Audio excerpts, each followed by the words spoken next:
This week on Sneak Previews, John Travolta and Christian Slater in the explosive thriller Broken Arrow.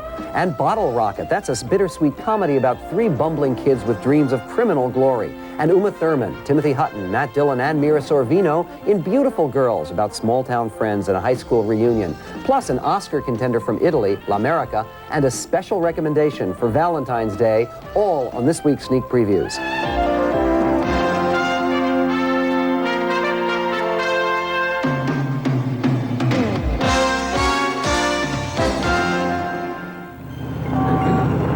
Pick up. Pick up! Come on, buddy. Pick up the phone. Buddy, huh? He tried to kill me. Friendship is over. Well, that doesn't mean I don't like you. Hell, I'm impressed. I figured you'd have packed up and walked off by now. Yeah, well, you figured wrong. Now I get the nukes. Guess what, Deke? I'm gonna deactivate them. Hear that? That's me punching the wrong codes. Pretty soon these things are gonna be absolutely useless. Might as well turn around and drive away. Outstanding, Hale. That's the spirit. Damn, I'm totally screwed now. Unless, of course, I already thought of that ahead of time.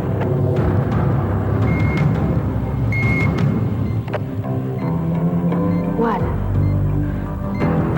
You're kidding. Didn't work, did it? I used uncoated circuit boards. You just activated a nuclear warhead, my friend. Setting off a nuke in this mine's been part of my plan from day one. And we'll see how his deadly plan works out in just a moment, because Broken Arrow gives John Travolta a chance to play a totally despicable villain for the first time in his long career. Here, he's a renegade Air Force officer who's engaged in a game of nuclear blackmail and battling his straight arrow former co-pilot, Christian Slater, in this non-stop thrill ride from the screenwriter of Speed. And Broken Arrow is just one of 5 titles we cover on this week's show. I'm Michael Medved. And I'm Jeffrey Lyons. And first, however, we turn to a much more subdued, offbeat sort of movie from a young first-time writer-director named Wes Anderson, a movie produced by James L. Brooks of Terms of Endearment, and with the quirky title, Bottle Rocket. This is a story of a friendship between 3 young misfits who latch onto each other with dreams of living out one of their fantasies, planning a perfect crime. Bob, please don't interrupt me, man, because I'm trying to stay focused on this stuff. You're responsible for the external situation tomorrow, streets and the getaway. Whoa, excuse me. Are the explosives really necessary here? I think it'd be a lot more simple if I just walk up to the door alone. I think that would be... Why are you undermining me, man? How much bullets does this thing take? Bob, look, I'm paying attention. Damn it! You're not paying attention if you're messing around with the gun. Now quit. Anthony, just keep the gun on the table. I can't focus unless the gun is on the table.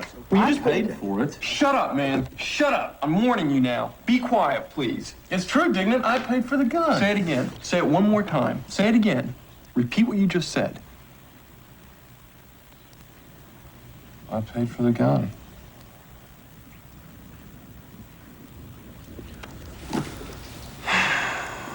He's out. You're out, too. And I don't think I'm in either. No gang. But these bumbling thieves aren't quite as intimidating as they think they are. Something on you. What's that on your nose? I cut it. I got to cut across the bridge. Do you have a lost and found? Can you come back tomorrow? I can't. I gotta get it tonight. Well, let me check with my manager. Okay. Hold on one second. Okay. Just stand inside. Okay. Hey, excuse me, sir. We're closed. Oh, what about that guy? I left my sweater. We got a sweater. Oh yeah, I left some money in there. The money where? In the cash register. Step away from the door. Stockard! Where are the other Stockers? Who, Rob? Yeah, Rob. Might be in literature. That's his section. Okay, I got it. Hey, is that the manager? Wait, who is it? Come here. Go down there. Come here. Wait, you both back there. Let's go. Both back there. All right, come on, move. You guys both move.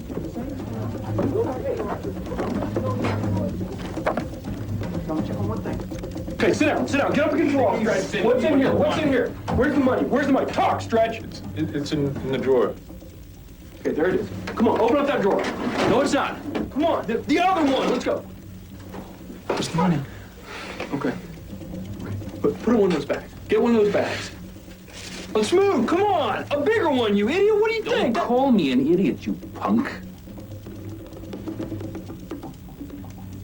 Do you have bigger bags for atlases or dictionaries, sir?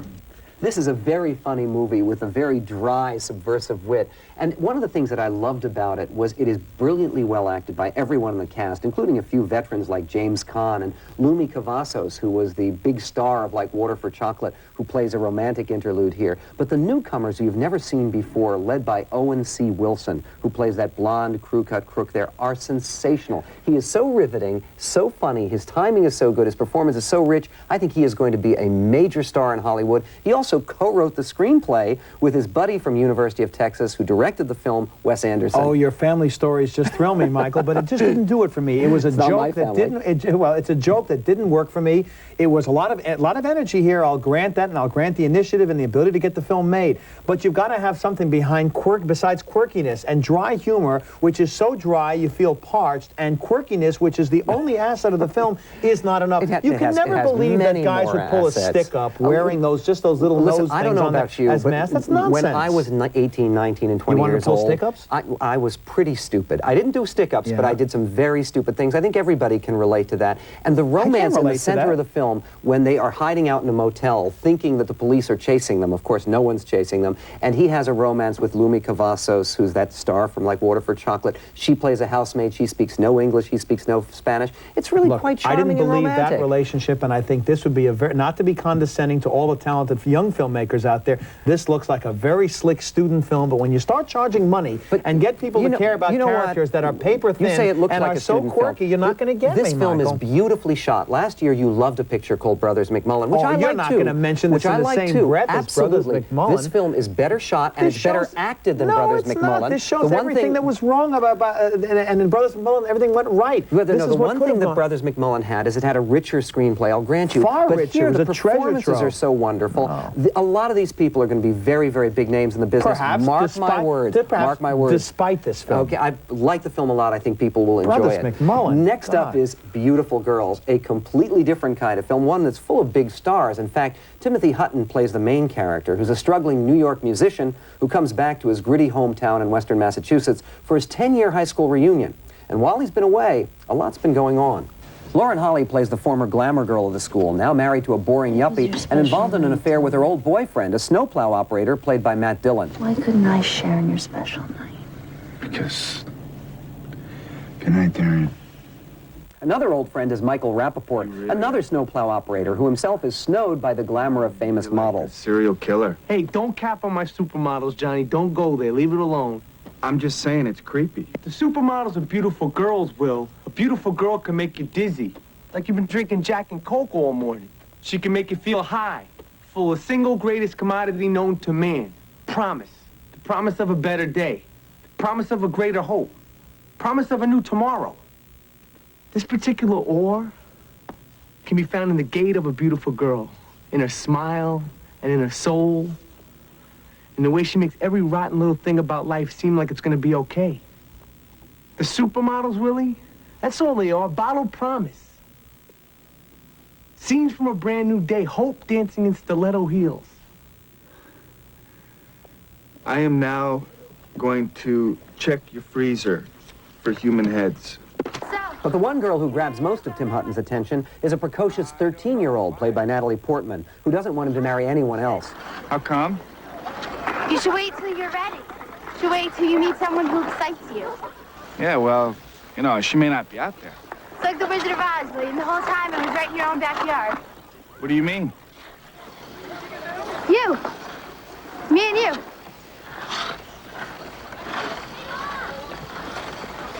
Really? Yeah, you don't think? Well, we have a little age problem.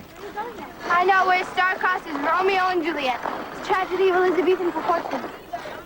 What light through yonder window breaks, 'tis the east, and Juliet is the sun. And the colored girls go do do do do do do do do do do do do do. So what do we do? Last poor Romeo, we can't do diddly. You'll go to penitentiary. I'll be the laughing stock of the brownies. Later, while playing piano at a local bar, he tries to sweet-talk Uma Thurman, a visiting cousin of another old friend, and she's captured the attention of all the men in town. So why the sad face? Job requirement. Happy piano players work the circus. I think you Knightsbridge boys take the ladies way too seriously. Well, only until baseball season starts. Pitchers and catchers report to camp in 2 months, 3 weeks, and 6 days. Wanna go home with me? No. Oh, okay. I had to ask. Be perfectly honest with you, I don't find you the least bit attractive. Really? Really? So now you wanna go home with me? No. Actually, Uma, pitchers and catchers have already reported, so life as we know it is beginning all over again. But, you know, I like the concept of this film, but it seems to me like a concept movie. A lot of characters. It's like a little chill. Yeah, that's true, but the people here, there are 13 major characters, seem to be reading dialogue rather than speaking it. Coming out of the mouth of delightful 13-year-old Natalie Portman, it comes across as precocious. But when an adult speaks these lines, it looks like spoken lines. It doesn't sound like real dialogue. I didn't feel that at all, because it's so well acted and because the dialogue is so good. This is a brilliant script. It's full of lines that you want to write down and capture. That's the point, not real dialogue. There's a line in the bar when Uma Thurman walks in for the first time and Matt Dillon asks a bartender, does she have a boyfriend? He says, does she have a boyfriend? Girls like that are born with a boyfriend. Well, bartenders don't talk that way. Why It just not? had a Look, sense you know, of, it can be a little bit more than real life, The great thing but about it didn't get a old sense movies of the real. 30s and 40s was the snappy dialogue, witty. Yes, That's the case here, and a lot of it's very insightful. But leading to what, though? I got no sense of place. You can't just throw his Boston Celtic jacket on Timothy Hutton, as we saw in that one scene, and make me believe that it's Massachusetts. Nobody when had it's the really right shot in Minnesota. Yeah, nobody but had you know, the right I mean, accent. you could make the case that one snowy town is like another. They don't make a big deal of I a also sense make of the place. case of beware of movies set in snowy small towns, like that Paul Newman movie last year. These are like career bests, I think, for almost everybody in the That's true, cast. they were all good. Natalie Portman, as you mentioned, she was in The Professional before. She is splendid. She almost steals the movie. She does steal it. But everybody else, I don't think Timothy Hutton has been as good in anything since Ordinary People. But He's wonderful this here. was just you care about his character. But this was just a slice of life, and there's nothing wrong with that. But there were too many people we meet along this life to get me a real sense of this town or this time or this kind of lifestyle. The idea of these snowplow operators, which is what most of the people do, and their camaraderie, I think the whole idea here is that the guys are universally doofuses. I mean, they really are jerky guys. But they don't do anything and they stupid don't deserve enough these beautiful girls. But they don't do anything stupid enough to be classified as that, or to make it a fun picture. Well, they or certainly an do interesting stupid picture. enough stuff to get my attention and my sympathy. I like the characters enormously.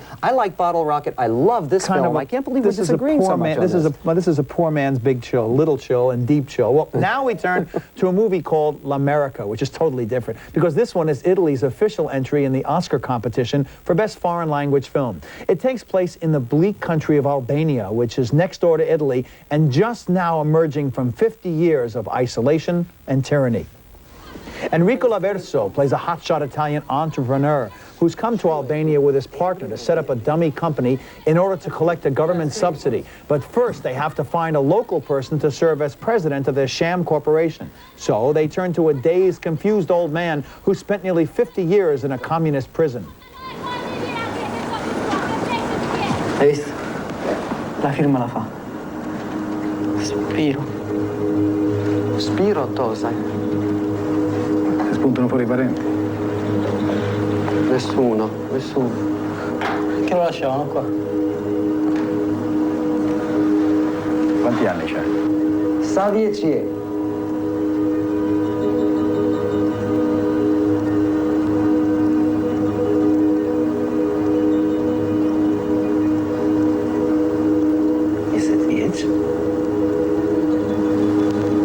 Ha 20 anni lui.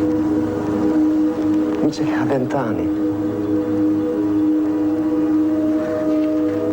Lui è bravo a giocare, lui va...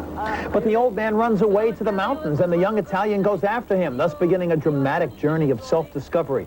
And along the way, he encounters dozens of hopeful young Albanians who dream of leaving their grim homeland and making a better life for themselves working in the West.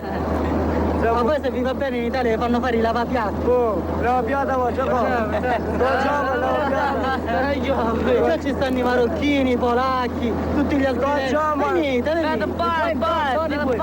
Non c'è problema amico, devi fare tutto. Meglio lavapiatti in Italia che fame in Albania, This is a gorgeously shot, superbly well acted, very moving film, and it really deserves people's attention, but it sort of was a surprise choice as Italy's entry for the Oscar competition because it was chosen over a much better-known film, more successful film, Il Postino, The Postman. We ought to explain that what people are saying is that the reason that Italy didn't choose The Postman is because the director wasn't an Italian. They It was have an to change Englishman, the John rules. That's Radford. idiotic every year. It happens all the time. They give people a nominate again, two great you films. can't complain when this very fine film Yeah. is a major Oscar contender because, I mean, what you see here is it takes you to a place I've never been before. One of the things I love about this job, I don't expect I'll be making any trips to Albania with recently. you never know. It's one of the few places on earth you haven't been. But if you ask the average person to tell you something about Albania, they probably know less than all of us knew about Bosnia-Herzegovina 5 years ago. Well, It's an I'll try astonishing something on place. Albania. Who's the most famous Albanian American? You tell me. I know the answer. John Belushi? And Jim Belushi okay, now, enough. too. You know, but still, it gives you, it transports you to this bleak world.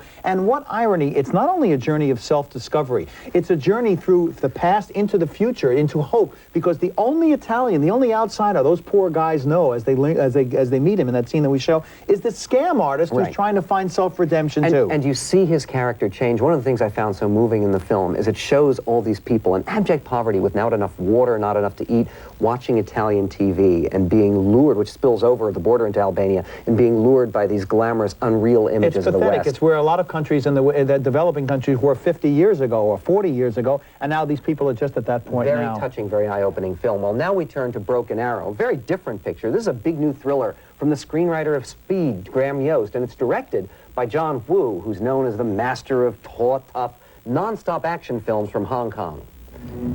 In this one, Christian Slater plays an Air Force officer who teams with Park Ranger Samantha Mathis in the Utah desert in battling nuclear terrorists. Now, they know that a hovering helicopter isn't really there to rescue them, and they hatch a plan to neutralize the threat.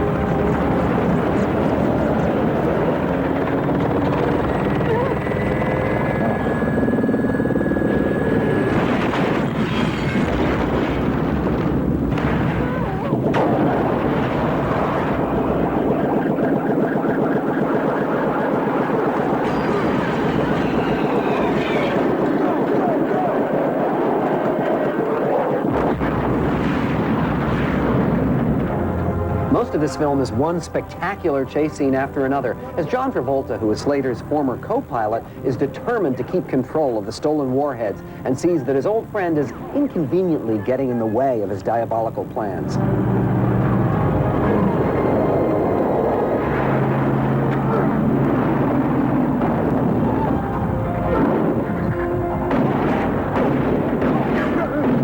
Don't panic. Bulletproof glass. You can get out now. I don't know. Looks like we got ourselves a standoff. Ah! No! Please, no! Go! Go!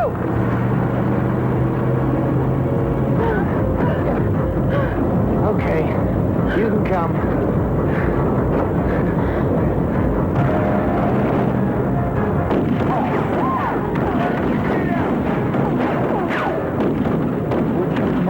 Not shooting at the thermonuclear weapons. Wow, past the Dramamine, a good line. Now, those clips are wonderful, and it gives the idea that this is an exciting, thrilling movie, and it is. The problem is, that's all it is. It is not, as you said, it's nonstop. Imagine this over 2 hours.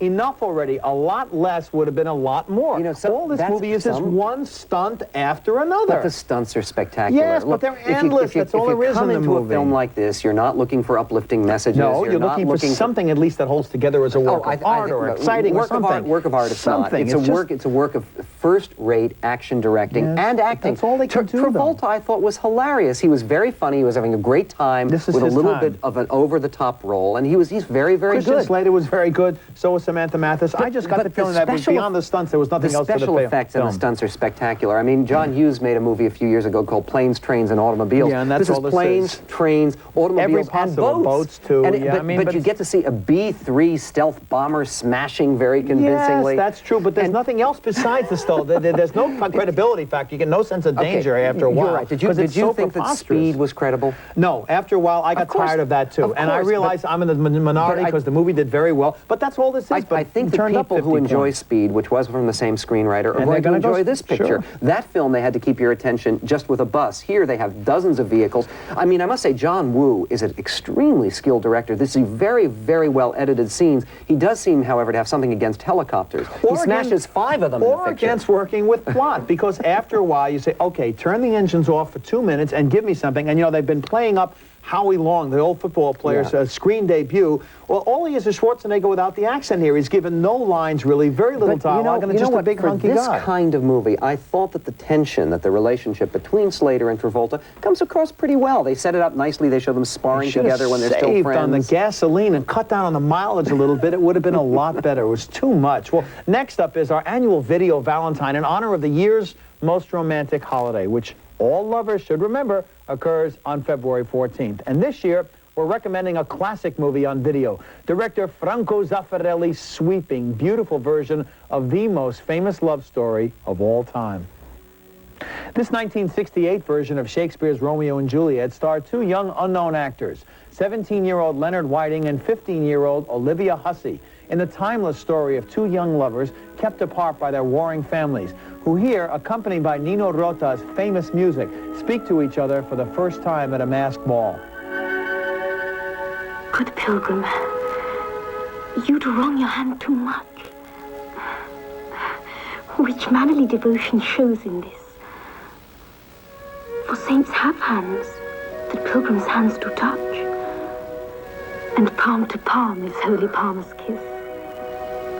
Have not saints lips, and holy palms too? Aye, pilgrim, lips that they must use in prayer. Oh then, dear saint, let lips do what hands do.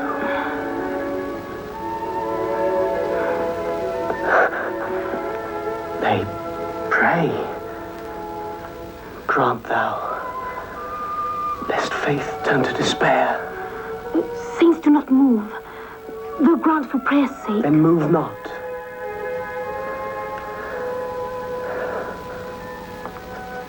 While my prayer's effect I take. Thus, from my lips, by thine, my sin is purged.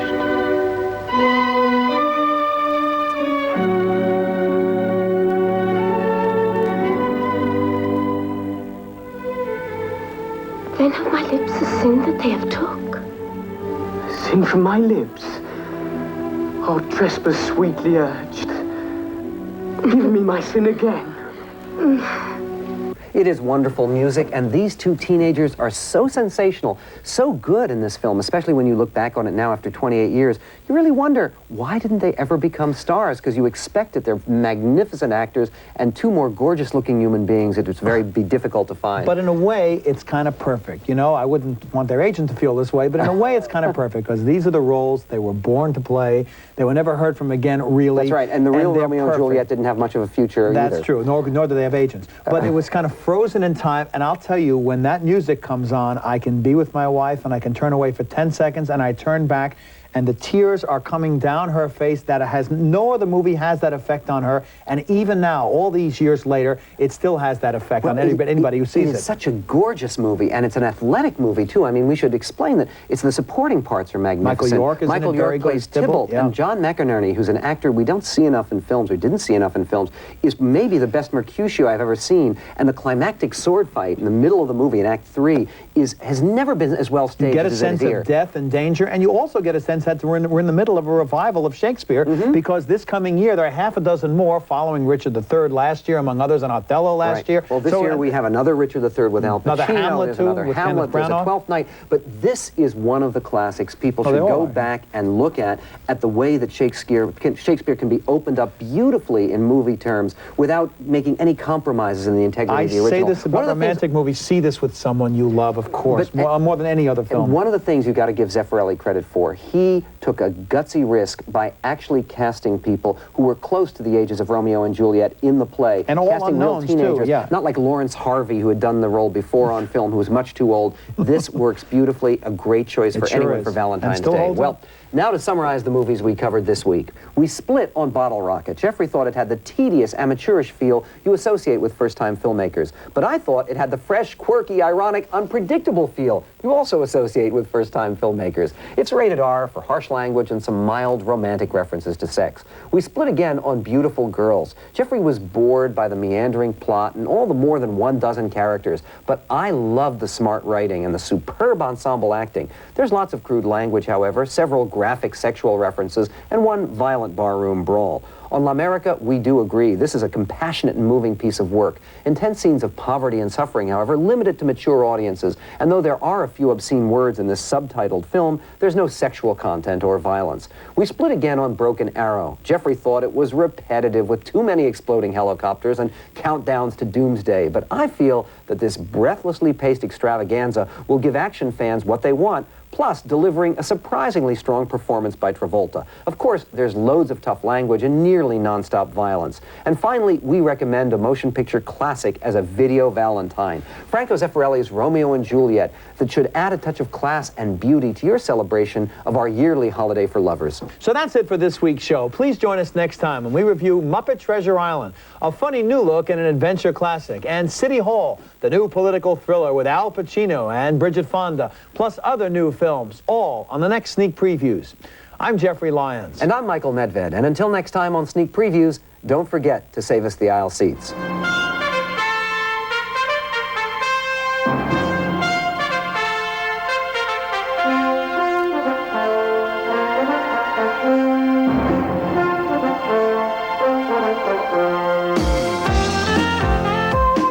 All the world's a stage, and you've got